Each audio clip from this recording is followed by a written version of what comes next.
Hello, my name is DHarjianto and I'm a junior at Middletown High School. And my name is AYeung and I'm a junior at AYeung High School. And we're here to talk about green energy. More specifically, how do America's and China's views and approaches to green energy affect their economies? What's America's economy like in terms of non-renewables? As of right now, 80% of America's total energy consumption is made up of fossil fuels. In 2014, America was the second largest country in fossil fuel consumption and production, primarily in natural gas production. This is reflected in recent export-import reports. In 2015, the fifth largest export were mineral fuels, which includes oil, making up 6.5% or $94.7 billion of overall exports.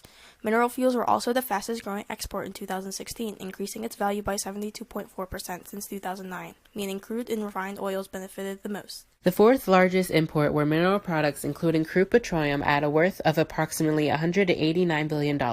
Crude petroleum made up 5.6% of total import index, making it the second largest imported item. America's economy is heavily influenced by the presence of fossil fuels. A job in fossil fuels would be considered highly valuable to the development and the economic progress of America. What about China's economy? It's a commonly known fact that China is an extremely large user of energy, holding first place in fossil fuel production and consumption. Its self-dependent culture and structure led them to rely on their coal reserves as a means of energy siphoning, but it doesn't mean their imports are completely void from fossil fuels. Mineral products, including crude oil, are China's second largest import, behind machinery, at $258 billion worth as of 2015. Crude oil makes up 9.4% of the country's total imports, making it the largest imported item.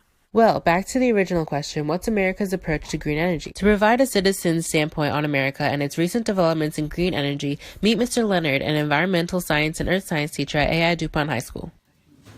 So what are your thoughts on America and green energy as an environmental teacher? As an environmental teacher and a citizen of the United States, I feel that our whole future depends on us switching over from fossil fuels to green energy like solar, wind, and other alternatives, and not only for climate change but for our economy, because we all know that in 30 years that oil and fossil fuels like coal will be running out, and we need to get away from that just for our economy. Unfortunately, the lobbyists in Washington are controlling how most of our senators are voting. The party that's in power now, the Conservative Party, they seem to be well funded by the Koch brothers, who are the biggest coal people in the world, and they seem to be voting in that direction with the coal industry. And we all know coal is the dirtiest burning fossil fuel, putting the most carbon into the air. So if we're going to stop or slow down climate change, we need to stop the lobby and the influence they have on our senators and representatives. Like Mr. Leonard said, America is leaning towards the revival of the coal industry despite their initial claims of wanting to decrease fossil fuel consumption, and it's because a lot of big business influence on political decisions leans that way to save their industry. However, green energy in America is growing, and that's because of corporations on the opposite end of the spectrum. The Advanced Energy Economy, AEE, released a December report in 2016 stating that 71 of the Fortune 100 companies have renewable energy targets, and 43 of the Fortune 500 are committed to green energy in the long run. Corporations such as Walmart, Apple, and Microsoft are leaders in advocating for renewable energy, leading America to become second in producing electricity from renewable resources. However, it's less than half of what China is producing, yet ironically, President Trump has stated that America won't act on climate change until China does. China is reaching out for renewable energy in search of fossil fuel alternatives and a future with less pollution. Studies shown on poor air quality in China estimates it to cost 350,000 to 500,000 deaths. Dr. Wang Campbell, one of the visiting professors during our trip to Wanchong Polytechnic, stated that environmental pollution is considered a disaster to Chinese citizens.